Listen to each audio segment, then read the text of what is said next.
Hello, everybody. Paul Jancarella here from Profits and Success, here to bring you lessons and observations of the week. It's Friday yet again. It's crazy. It just keeps flying by. I am in my children's bathroom because my daughter had a big sleepover last night. The last day of school was yesterday.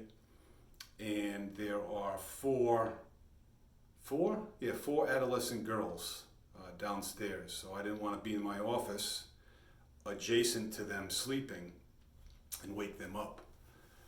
Plus, they may not want to hear this personal development stuff that I'm talking about. But it's good to have it instilled in them for sure. Okay, some points that I came up with this week that I've observed and learned, so to speak. One was freedom. You know, a lot of us get into business for ourselves for that freedom. You know, the freedom to come and go as we please, to do what we want, to make decisions on our own. But it's not just the physical freedom, if you will. It's that financial freedom.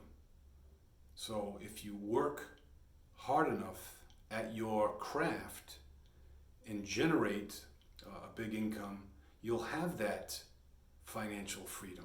And some of you realize that now. But the more you have, the more you want. So that's one lesson and observation that I've been getting. The other was a quote that I read that said, "It's better to be a child of God than the king of your domain."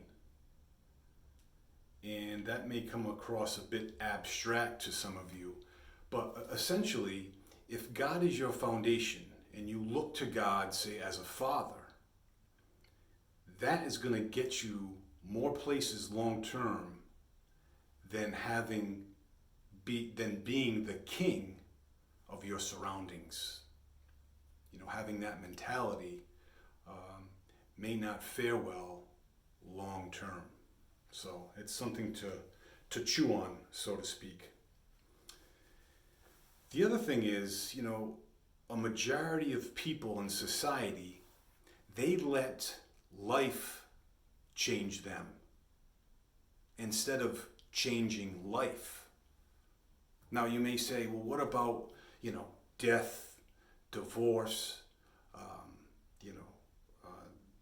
losing your job, physical illness, mental illness? You know, how do you combat with that? In spite of all those things, you can still be a success. And because of all of those things, you can become a success. Just a small example, I was fired from my job after 25 years. You know, granted, I licked my wounds for a little bit, you know, that's human nature. Same with mourning a death, God forbid. But then, because of that event, I decided to go after what I wanted. And that's sometimes how it happes. So don't let unfortunate events dictate your life. Use it as a springboard, if you will. Mindset. There's a lot of talk on mindset, healthy mindset. This week I've seen a lot of it because I've been actively seeking it out. But the more I seek it, the more I understand that mindset is just as much physical as it is mental. You know, you just don't change your way of thinking. What are you reading? What are you watching? What are you discussing with friends and family? Things that are gonna, you know, bring you down like an anchor, or things that are gonna propel you like an engine? That was Kathy Ireland that came up with that years ago. So, you know, let that be a lesson to us all to grow. And the other thing is, our minds. We need to occupy them with good thoughts. Because if we don't, the enemy will come in and replace them with bad ones. You're thinking no matter what, you're always going to be thinking. So let it be good as opposed to letting evil slip in. And it's tough. I catch myself all the time thinking about unworthiness or negativity or what if this happens. And you got to be conscious of that and correct yourself. It's a start. It's starting to get that way. It's not going to be automatic.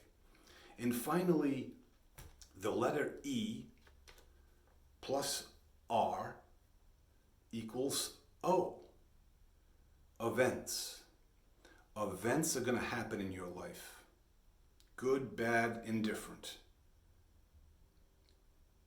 You add that to the R, which is response, how you respond to that, negatively or positively. Maybe I should have done negative or positive. But the point being, it's how you respond equals the outcome. So events plus response equals the outcome. Well, how come this person got a better outcome than I did? And the same exact things happened. Well, it's what they thought and what they used. So, hope that resonates with you folks. I will check in with you, I think Tuesday. Have a wonderful weekend. In the meantime, be well, stay well. We'll talk to you soon. Bye-bye now.